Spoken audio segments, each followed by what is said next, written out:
সর্ষে ইলিশ বাংলার এক ঐতিহ্যবাহী খাবার।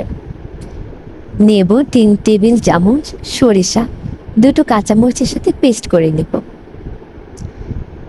পেঁয়াজ বাটা, সর্ষে বাটা, কিছু পেঁয়াজ কুচি। মাছগুলো কেটে ধুয়ে নিয়েছি। কড়াইতে সরিষার তেল দিয়ে দেব, তাতে পেঁয়াজ কুচিগুলো বেশ কিছুক্ষণ ভেজে নিতে হবে। ভেজে না পেঁয়াজের মধ্যে পেঁয়াজ বাটা দিয়ে দেব। পেঁয়াজ বাটাকে খুব ভালোভাবে কষিয়ে নেব। কষানো হয়ে গেলে তার মধ্যে দিয়ে দেব সর্ষে বাটা। একটু পানি দিয়ে সর্ষে বাটাকে খুব ভালোভাবে কষিয়ে নিতে হবে।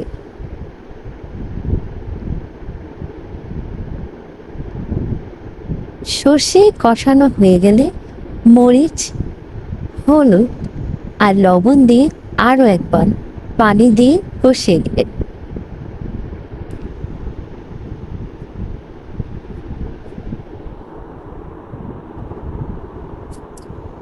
এবার মাছগুলো দিয়ে দেব।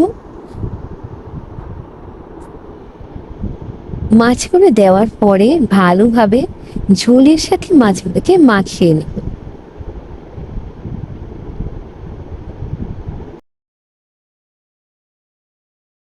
এখন কষানোর জন্য আমি মাছগুলোতে ঢাকনা দিয়ে দেব। আমার মাছগুলো কষানো হয়ে গেছে।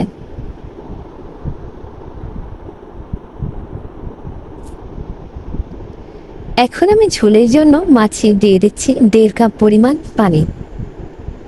পানি দেওয়ার পরে খুব ভালোভাবে মাছগুলোকে রান্না করে নেব প্রায় 10 মিনিট।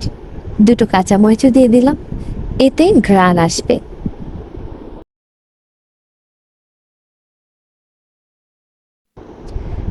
10 মিনিট পরে আমার মাছগুলো হয়ে গেছে। আমি খুব বেশি ঝোল টানাইনি। গরম ভাতের সাথে সর্ষে ঝোল অতুলনীয়। এনজয় করুন এবং সাবস্ক্রাইব করুন।